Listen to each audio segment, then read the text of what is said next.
Have you got a rainy day fund in your business? Well, if you don't, hang around for the next couple of minutes because we're going to jam on the reasons why you should and the importance of it. Now, rainy day funds or an emergency fund, a war chest, or whatever you want to name it, the reasons it's important is because of its ability to support your business in times of need for whatever reason or another. Think about COVID. When COVID hit, a lot of businesses went under because they didn't have the financial means to support themselves throughout a given time period. So a friend of mine had a war chest in place and was able to float her business. She had a skincare salon, which was basically had to shut the doors entirely until such time they were able to pivot. Geez, I hate that word.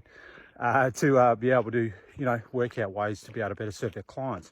She had the rainy fund in place and was able to survive the period. But there's other reasons why we need a war chest in place or a fund of similar sorts, and those being war chests, we're able to float our own jobs. So if we've got long conversion cycles in our business, we're able to float our jobs, cash flow our own jobs.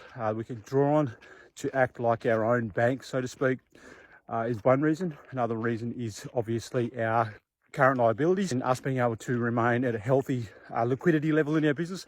So current liabilities meaning our obligations or short-term obligations between now and the next 12 months. We've got to have things in place to be able to cover ourselves from that point of view.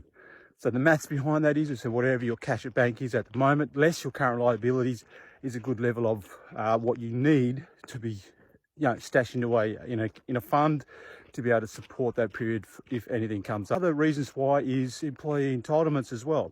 So if you don't have the funds put aside for entitlements such as paid leave, all that sort of jazz, then that formula or those maths behind it, sticking that away in a fund elsewhere will be able to help you support that rather than dipping into trading funds where a lot of people get themselves cornered, right? So these sort of the reasons, the importance of why. In terms of actual trade, if the doors had to shut down, you want at least 3 to 6 months worth of operating expenses sitting in an account so that you can draw on those in times of need, which is a good ballpark figure for you to start with. Now, the challenge with setting all this up is that the majority of business owners don't have the system in place to say, well, how do I go about doing this? How do I stick funds away? Do we just sort of ad hoc take funds out of the trading account to put into that emergency fund? Because there's probably not enough funds there to begin with. So the answer to that question is yes, you do need a system, a cash management system where you can allocate a percentage of funds towards that account over a given time period. It doesn't happen overnight to build these funds up, but you work on those allocations in the early stages, to which point you have a threshold to cut off, and then you start focusing those funds elsewhere, i.e. profit, something along those lines. So that's how we go about it. But the number one aim is that you've got to have the system in place to do that. Once it's in place, it's a hell of a lot easier.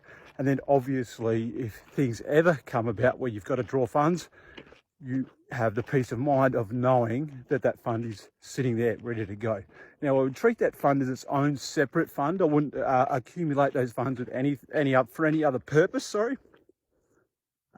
Because it gives you good clarity around what you're doing. So with that, if you want to know more questions about those systems to be able to do that in your business, let me know.